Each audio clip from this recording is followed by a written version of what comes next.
जैन सती कैसे हम लोग? जकास, बहुत बढ़िया। चलो आज हम लोग साइंस की शुरुआत कर रहे हैं, जनरल साइंस। ठीक है, ये जनरल साइंस जो है कोई भी एग्जाम हो आपका, चाहे तो MPSI हो, रेलवे हो, UPSC हो, BSc हो, कांस्टेबल हो, SSC GD, CGL, NDA, CDS, मतलब लगातार इसका ट्रेंड बढ़ता जा रहा है। और प्रश्न इसके ऐसा नहीं है कि मतलब किसी भी एग्जाम में कि कोई दो एक प्रश्न वाला मामला, अच्छा खासा वेटेज रहता है। खासकर अभी रेलवे के एग्जाम जो होने वाले हैं उनमें तो मतलब अच्छा खासा वेटेज है ही, आप लोगों को पता हुआ है।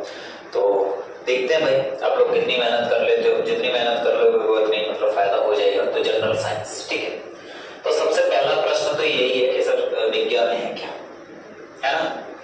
तो विज्ञान अगर हम इसको तोड़ें तो ये निकल के आएगा वेद प्लस ज्ञान, मतलब विशिष्ट ज्ञान। किसका ज्ञान? विशिष्ट ज्ञान किसका? विशिष्ट नॉलेज किसकी? तो ये जो विशिष्ट जानकारी है, विशिष्ट जानकारी सजीव और निर्जीव का विशिष्ट ज्ञान है, वो विज्ञान कहलाता है। तो अब ये टर्म निकल के आ गया सर, तो सजीव क्या है, निर्जीव क्या है? तो आप लोग कमेंट बॉक्स में मुझे बताना भाई सजीव क्या है, ठीक है। जैसे मैं ये बोलूं कि ये मार्कर है, ये मार्कर सजीव है या निर्जीव है? निर्जीव आपने डायरेक्ट बोल दिया। अब क्यों है निर्जीव? अगर आप ये बता सकते हो कि निर्जीव ये इस वजह से है तो आप आसानी से बता पाओगे कि सजीव ये है। आ रहा है समझ में? या फिर मैंने बोला कि भाई मैं सजीव हूं या निर्जीव हूं, तो अगर आप लोग बोलते हो कि सर निर्जीव हो तो फिर तो कोई बात नहीं। लेकिन अगर बोलते हो कि सजीव हो तो कुछ ना कुछ मतलब दिख रहा होगा तुम्हें कि इस वजह से सजीव। किसी पेड़ को देखा फिर बोल रहे हो कि ये सजीव है, तो सजीव क्यों है अब बताओ। तो सजीव होने के जब हम लक्षण देखते हैं तो सजीव होने का एक लक्षण तो ये है कि वो ग्रोथ करता है, ठीक है। दूसरा लक्षण ये है कि वो भोजन करता है या भोजन बनाता है। तीसरा लक्षण है कि वो श्वास लेता है, मतलब श्वसन करता है।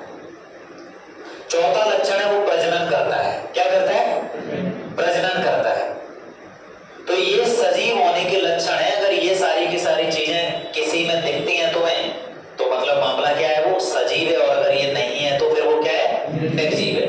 इनमें से कुछ गुण अगर ऐसे मान के चलो कि कुछ गुण ऐसे, जैसे वायरस है तो वायरस क्या है, सजीव और निर्जीव के बीच की कड़ी है, ना तो वो सजीव है और ना वो निर्जीव है।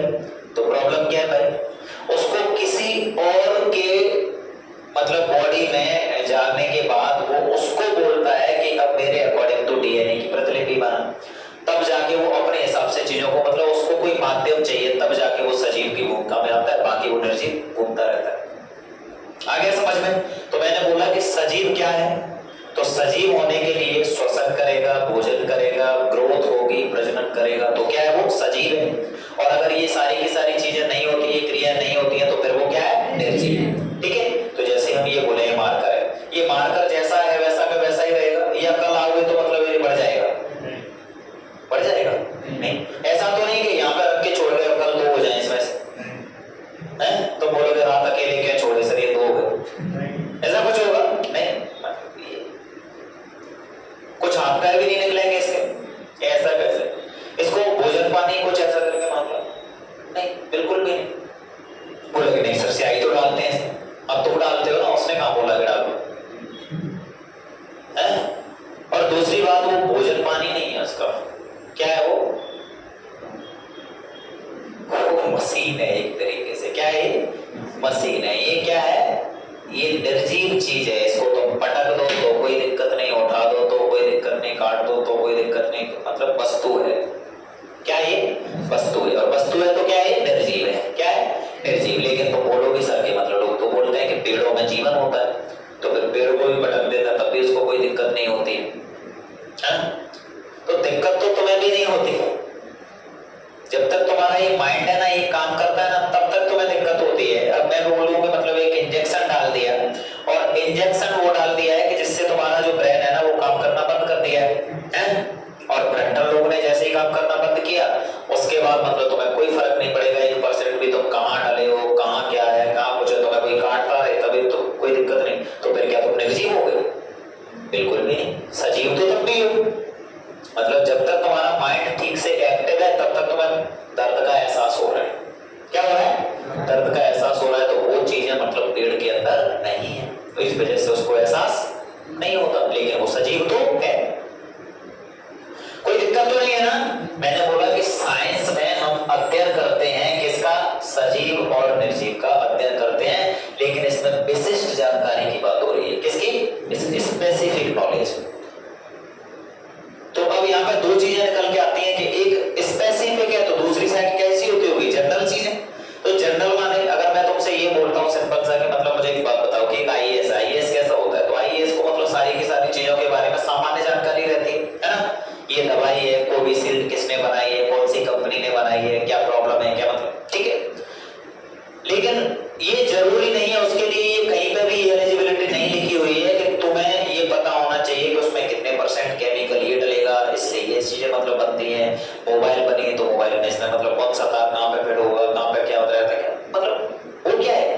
वैज्ञानिक होगा अगर जिसको ये जानकारी है तो वो क्या है? वैज्ञानिक है। वैज्ञानिक मतलब साइंटिस्ट। क्या है वो? साइंटिस्ट। और साइंटिस्ट मतलब विशिष्ट नॉलेज है उसको, स्पेशलिस्ट है वो अपने क्षेत्र में। अगर हम डॉक्टर की बात करते हैं तो डॉक्टर को सीधा बोल रहे हैं कि भैया काय का डॉक्टर है? भाई दांतों का डॉक्टर है, तो डेंटिस्ट मतलब वो दांतों का स्पेशलिस्ट है। अगर वो बोल रहा है कि मैं भैया ऑर्थोपेडिक्स मतलब हड्डियों का स्पेशलिस्ट है, कोई मस्तिष्क का, कोई किडनी का, कोई हड्डियों का, कोई पसलियों का, कोई हार्ट का, कोई किसी चीज का, कोई आंख, है ना? तो वो स्पेशलिस्ट है मतलब अपने एरिया का, मतलब एक फिक्स एरिया है। अगर आंख का वो डॉक्टर है तो आंख पे ही उसकी पूरी जिंदगी निकल रही है रिसर्च में, मतलब उसी में एक्सपेरिमेंट करता रहता है, लगातार ग्रोथ उसी में मतलब कर रहा है, उसी चीज पे एक स्पेशल अंग है, उसी अंग का मतलब वो डॉक्टर है। अगर उससे बोल दिया जाए कि मुझे मलेरिया की दवाई दे दो तो बोलेगा कि भैया मेरे पास नहीं है यार, तो तुम्हें सजेस्ट कर देगा उसके पास जाओ।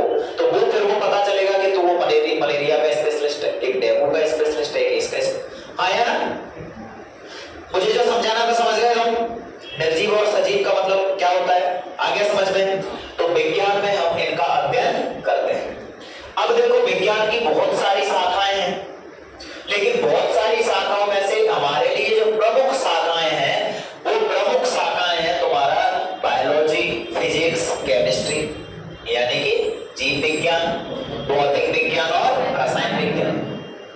तो जीव विज्ञान जिसे बायोलॉजी बोल रहे हैं, तो इसमें हम अध्ययन किसका करेंगे? ये क्या लिखा हुआ है? बायो मतलब किसका अध्ययन? सजीव का। किसका? सजीव का। मतलब इसमें हम लिविंग का अध्ययन कर रहे हैं जिनमें जीवन है। तो जीवन है किस किस में? एक तो जंतु में और एक पेड़ पौधे में। यस और नो? सिंपल सा है ना, रटारटी का तो कोई बात ही नहीं। हम बोल रहे हैं कि जीवन का अध्ययन करना है, तो जीवन है किसमें? एक तो जंतुओं में है। जंतु क्या हो गए भाई? जंतु जैसे हम हो गए, जंतु जानवर ही तो है। शेर हो गया, कुत्ता, बिल्ली, भैंस, बकरी, जो भी तुम्हें मतलब दिखाई दे रहे हैं, मेढक, कॉकरोच, है ना?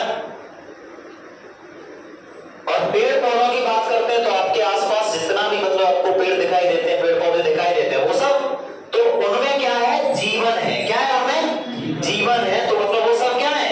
सजीव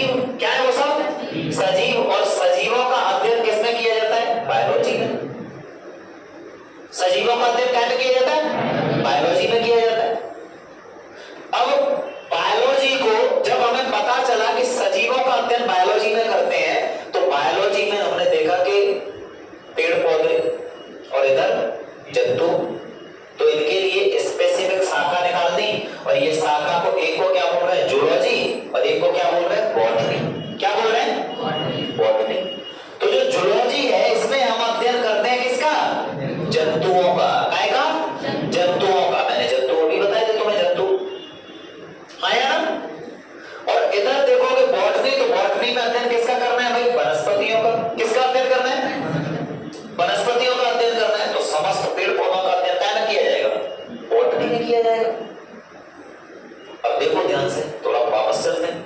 विज्ञान था, विज्ञान में हम अध्ययन किसका कर रहे थे भाई? सजीवों का और निर्जीवों का। तो सजीवों का अध्ययन तो यहाँ हो गया, सजीवों का अध्ययन तो बायोलॉजी, और बायोलॉजी के अंदर जूलॉजी और बॉटनी, तो जूलॉजी में जंतुओं का हो गया और यहाँ पर पेड़ पौधों का हो गया। मतलब सजीवों का अध्ययन तो हो गया, बचे क्या? बचे क्या? निर्जीव। तो निर्जीवों का जब अध्ययन करना है तो निर्जीव मतलब निर्जीव या तो भौतिक चीजें होंगी या फिर रासायनिक चीजें होंगी। क्लियर है ना? रखने की कोई बात ही नहीं। तो भौतिक चीजें क्या है? भौतिक चीजें क्या है? ये मार्कर है, मार्कर, बोर्ड, ये प्लाई, ये मेज, ये सारे के सारे, ये पोडियम, ये सारे, ये लोहा, ये सब क्या है? भौतिक चीजें। क्या है ये? भौतिक चीजें। इनमें जीवन है क्या? अगर ये इसका मन करो, इसको तोड़ो, मरोड़ो, फेंको, मतलब कोई दिक्कत नहीं है, आराम से। इसमें जीवन है? कोई जीवन नहीं है। आ गया समझ में? ये नहीं रसायन। क्या? रसायन। और रसायन जब हम देखते हैं तो रसायनों की बात करें तो रसायन में मतलब क्या? जैसे एल्कोहल हो गया, जल, सारी की सारी चीज, इसका विलयन, इसका संलयन, मिश्र धातु है, तत्व, ये सारी की सारी चीजें हम कहना मतलब अध्ययन किया जाता है, केमिस्ट्री में इनका अध्ययन किया जाता है। क्या में अध्ययन किया जाता है? रसायनों का अध्ययन क्या में किया जाएगा? केमिस्ट्री में। और भौतिक चीजों का अध्ययन भौतिक विज्ञान में। अब मुझे ये बता दो कि पूरी दुनिया में, सुन लो ध्यान से, मैं बोल रहा हूं कि निर्जीव और सजीव के अलावा दुनिया में है क्या? कुछ बच रहा है? ये नहीं सर वायरस अभी थोड़ी देर पहले तो बोल रहे थे निर्जीव और सजीव के बीच की कड़ी। ठीक, अपवाद। क्या है वो? मैंने तुमसे बोला कि पूरी जो दुनिया है, पूरी दुनिया है ना, वो जो पूरी दुनिया का स्ट्रक्चर तुम्हें दिखाई दे रहा है, उसमें तुम्हें यही चीज दिखाई देगी, निर्जीव और सजीव, निर्जीव और सजीव। क्लियर है ना? ठीक है। तो ये चीजें मतलब तुम्हें एकदम क्लियर याद रखनी है। अब एक जो प्रश्न मतलब बनता है, उस प्रश्न को और याद रख लेना है। कई बार प्रश्न पूछा जाता है कि मतलब इसके जनक कौन है, इस सब्जेक्ट के जनक कौन है, इसका मतलब मामला। तो विज्ञान के जनक है तुम्हारे न्यूटन। लेकिन अगर लिख के आता है आधुनिक विज्ञान के जनक कौन है, तो गैलीलियो। विज्ञान के जनक कौन है? न्यूटन। और आधुनिक विज्ञान के जनक पूछा जाए तो गैलीलियो। लेकिन अगर पूछा जाए कि भारतीय विज्ञान के जनक कौन है, तो भारतीय विज्ञान के जनक हैं तुम्हारे जेसी बोस। कौन? जेसी बोस, जगदीश चंद्र बोस। ठीक है? तो विज्ञान के जनक कौन है? न्यूटन। आधुनिक विज्ञान के जनक कौन है? गैलीलियो। और भारतीय विज्ञान के जनक कौन है? जेसी बोस। क्लियर? ठीक है। उसके बाद देखो विज्ञान को हमने कितनी शाखाओं में बांटा है? 3, बायोलॉजी, फिजिक्स और केमिस्ट्री। तो सबसे पहले देखो बायोलॉजी। तो बायोलॉजी के पिता, फादर ऑफ बायोलॉजी पूछा जाता है तो आंसर क्या लगाना है? अरस्तु। क्या लगाना है? अरस्तु। और साथ ही साथ बायोलॉजी के साथ में याद रखना है जूलॉजी। क्या रखना है? जूलॉजी। तो बायोलॉजी के जनक और जूलॉजी के जनक अरस्तु। बायोलॉजी के भी जनक और जूलॉजी के भी जनक, दोनों के जनक कौन है? अरस्तु। उसके बाद देखो कि तुम बॉटनी, तो बॉटनी के जनक कौन है? थियोफ्रेस्टस। बॉटनी के जनक कौन है? थियोफ्रेस्टस। बॉटनी के जनक थियोफ्रेस्टस।